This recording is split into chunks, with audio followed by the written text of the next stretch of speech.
Maybe the best card in MLB The Show history is coming on to my team. Here's how I did it and how you too can get 99 Ted Williams free, no money spent in MLB 25.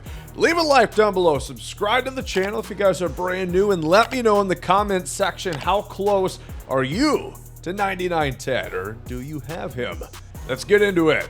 I mean, truly, like I said, there could not be much better that you could possibly do with the card. We've seen just insane Ted Williams cards in the past, but they did not have the defense. They were missing a couple things. This time, welcome back from his cryogenically frozen chamber. He is his best form yet. Maxed out contact, max power right. Only 100 against lefties only, right? 120 vision, maxed out clutch. He's got 80 fielding out of the box, 78 arm, 76 reaction with 70 speed. That is like legitimately a pretty good defender, especially for coming out at this point, all with one of the best swings, in my opinion, in MLB The Show history. One of my favorite cards throughout time in Diamond Dynasty. And he's got the intangibles. He's got the quirks. He is dead red. He's got breaking ball hitter. He's got bad ball hitter. This is truly about as good as you could possibly make a card. And so naturally, it takes one hell of a lot of cards in order to get him. Same format for Ted Williams, just like Scott Rowland. Pretty much all these big collections. There's 25 available vouchers. You need 24, so you can skip one. And we'll talk about this a bit more. It's going to be different for everybody. But the voucher for me that makes the most sense to skip would be right here, the Spotlight voucher. For the main reason being, I don't have Carlos Santana, nor do I really want to pay the prices to get these cards. They did go down last week when there was a flash sale, but still $15K at minimum for a lot of cards I'm never going to use outside of the pretense of a theme team. And even then, we're going to get probably better versions of lots of these guys. You figure like Hunter Green, Cal Raleigh. I mean, hell, his live series is better than this one. So there's just not much point for these cards for myself, where ultimately it just does not make sense for me to get up to 48 cards. I mean, hell, right now I'm still a good 13 off, and that would take a long time to end up getting them free with the cards that you get from every next Spotlight program. So this is the one I'm going to skip. Obviously, I have Live Series collections complete, so I've got some of those other cards which are going to make some of the other collections easier. But a lot of it, as I've mentioned before, is just kind of being smart, kind of being savvy about this. Any future and even current collection as well, there's just times when these cards are going to dip. Such as Carlos Correa. I think this is a good example. He's not expensive at 10K, but you could have got him at absolute quick sale value within the last weekend classic. It's all about thinking for scenarios where these cards would drop. Is there a flash sale? If there is, those cards are going to pretty much be at the basement level price, what we call quick sale value. And the same can be said for weekend classic cards. They're available broadly for people even at the lowest end. Rank 0. They can get these cards if they win enough games. So they go for nothing, that's the time to buy. And that goes for any card. Hank Aaron, I talked about this at the very beginning of the game. He was going for 2,500 stubs, and I told you guys buy him because he's a chase card. They don't re-release chase cards. You can always pull them, but it is very difficult to actually do so. And even though it's an 87, even though the card is not getting any better, he's only getting worse from the perspective of people wanting to use him.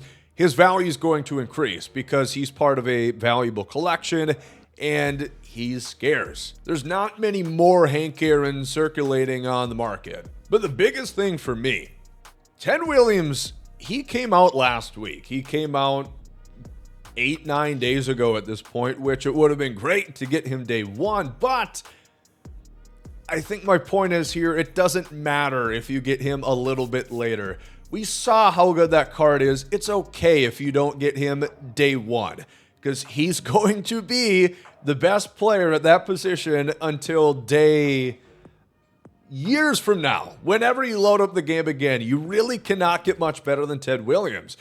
So Pedro Martinez, for example, he was the World Series reward. I picked him. I've had him this whole time, but I sold him because I knew his price was going to crash. Because once again, just using the tools available to us, you know that he's going to resurface in that Rewind World Series pack. So I sold him at about 45,000 stubs. And now that he is at 8,000, I will gladly buy him back. A good card already, but one that's going to serve a purpose and help me ultimately get more good card. Great, best card in Ted Williams. And it's all about that already. There goes Pedro Martinez. We're going to have 44 cards, and then we'll do it with another one of those guys, Andre Dawson. Oh, he's up to 226.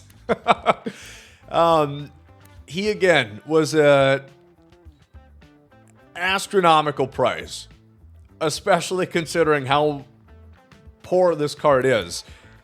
But now he's down to 12K because he's in one of those rewind packs. It is all about savvy buying. That is ultimately what I come down to. You see the stubs that I have in the top right.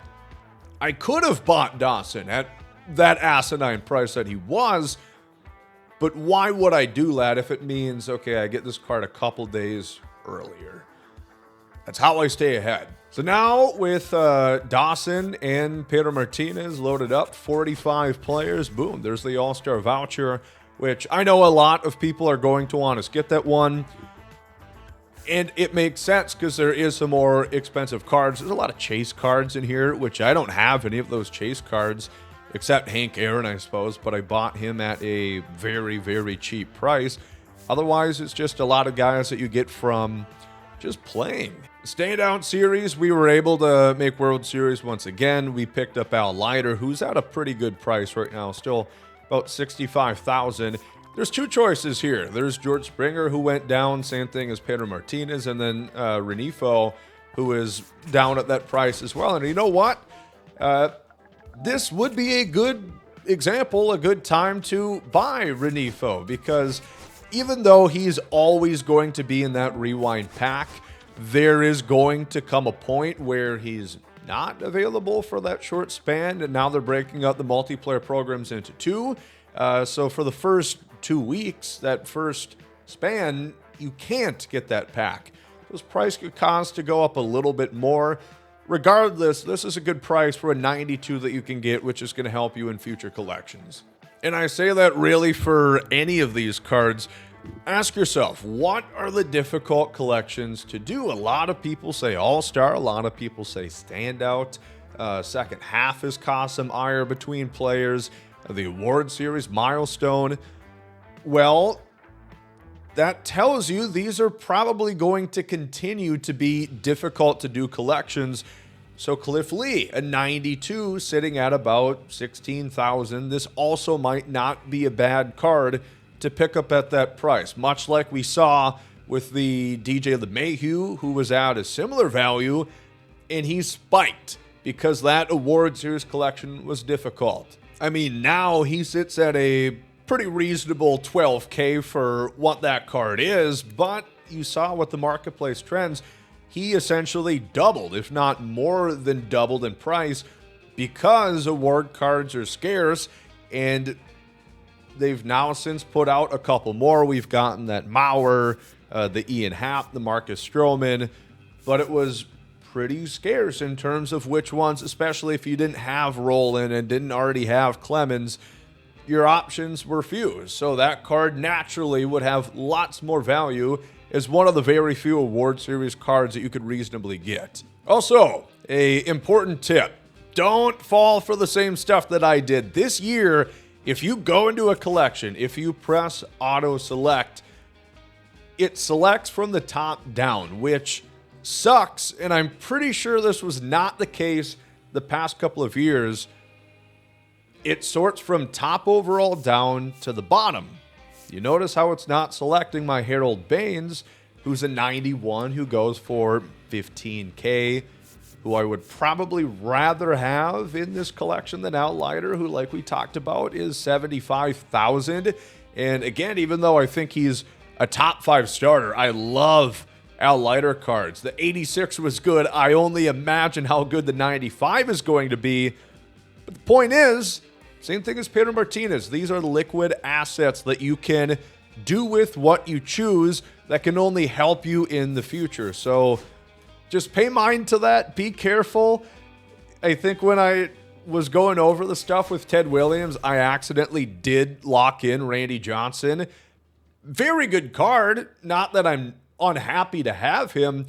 I just didn't want to have him locked in. That's the whole point. So be careful when you do auto selects, because it really can get you messed up this year. And finally, Topps Now. This is always kind of an annoying one just because the sheer volume of cards is quite high. If there's any advice I could give for Topps Now generally, okay, now 2 people are outbidding me.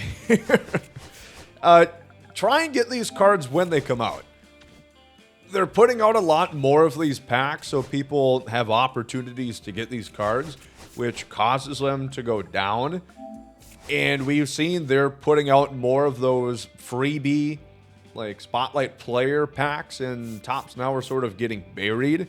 There's not a ton of opportunities for them, so you get like an early game card like Zach Fiend. He's up to 16K. And he's not good.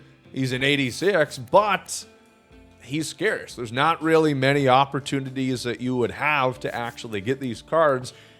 And I'm going to have to, what do I have, 77? Is that including? No. So I'm going to need 2 more. Could certainly wait until this, not that price. I could wait until this Friday when they're going to put out more Topps Now cards and we could get this done without spending any more for these players. But it's just a battle of time for that matter. Just look for a couple ones that are a little bit cheaper. Might take some time for these to sell to because there's not too many new Matt Gorskys coming up on the market. But hopefully we get them soon. All right, finally. They're sold to us 80 out of 80. That's what we need. We're going to get the Topps Now voucher. And that is going to do it. That's going to set us up. We've got 24 vouchers. All that's left to do is press one button and boom, there it is. Perhaps the best card that they've ever released in Diamond Dynasty history. One of my favorites, and I'm so glad they brought back this year, Tedrick Williams, who's certainly going to roam left field on my main team for the remainder of 2025. This card is just truly exceptional. And very happy to have him. And even more than that, I can comfortably have him in the outfield.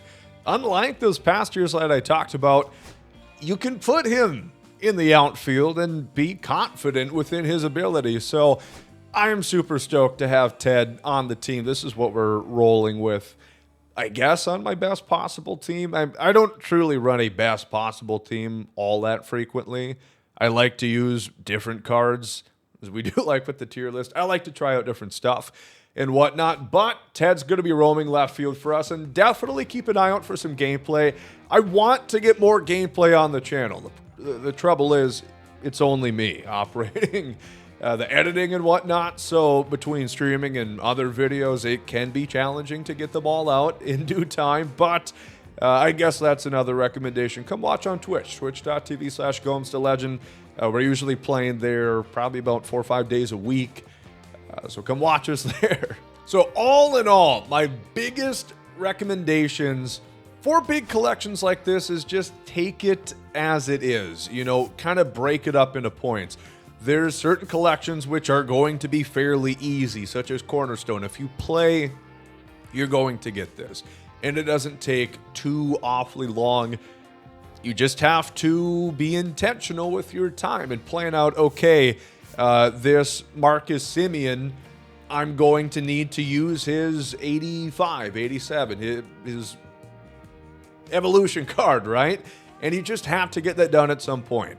It won't take too long, but you just got to go do it. A lot of these are really not too bad in terms of stubs that you have to put in.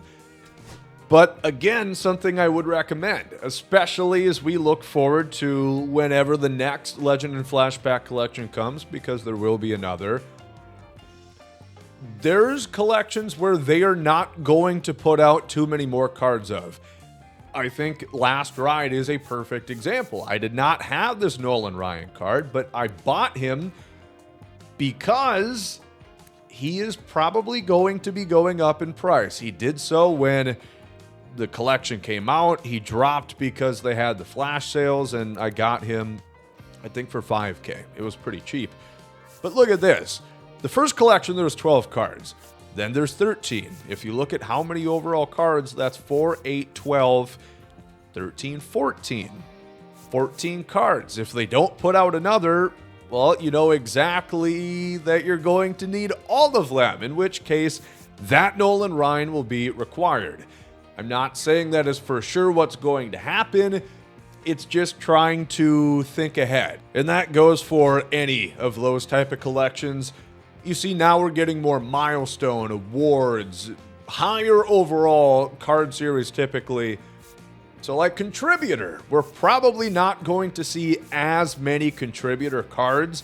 This again goes to show you that the walls are tightening on these cards that are actually out there. Breakout Series. I went and got this Hank Greenberg, same as the Nolan Ryan. There's not too many breakout cards. You only have 11 in the game. They required 9 last time. It's going to be 10 or 11 if they don't put out any more cards. So again, planning ahead. Apart from that, it can for sure get expensive with how many of these other series card collections are putting out, like the Byron Buxton, where you need a Mullins or Bichette or Jeimer Candelario to complete it. Same as this one, the Pipeline Past. I think this is the most egregious case of that, where you need a Schwarber or a Vlad, which are basically 200,000 stub cards, but they do seem to be listening, as we saw with the Summer Series. That Adley Rutschman they put out realistically probably should cost you like $50K or something like that, especially factoring in the free packs that you get. And at that point, I don't think it's so bad, and it is only going to go down as time goes on. So I hope, obviously, I don't know for sure what's going to happen with the future of things. It sort of does seem like a pattern that we get every year. Ever since like MLB 22 or especially 23, they start off by really offering some anti-consumer practices, and then the community gets upset, and then they're like, hey, well, we're hearing you guys. And they make it better until the launch of the next year's game, where the cycle starts all over again. It's like, did you hear us?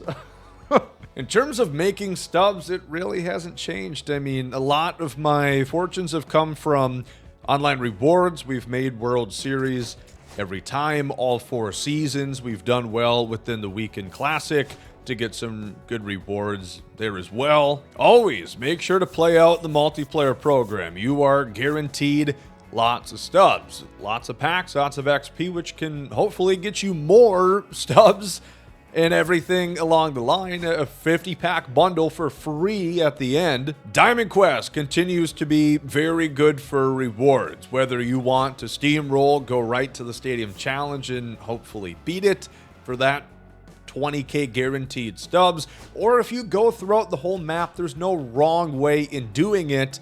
You just have to do it. I want to say thank you so much for watching this one. Again, please let me know your collection progress. Are you close? Do you have Ted Williams? I know from the scales of parallels, not too many people have him. Currently just about 5,000 are owners of Ted Williams or have at least paralleled him, and even that could be in Battle Royale partly too. But I'll quit rambling here. Thank you for watching this one. Look forward to more content coming soon. Bye-bye.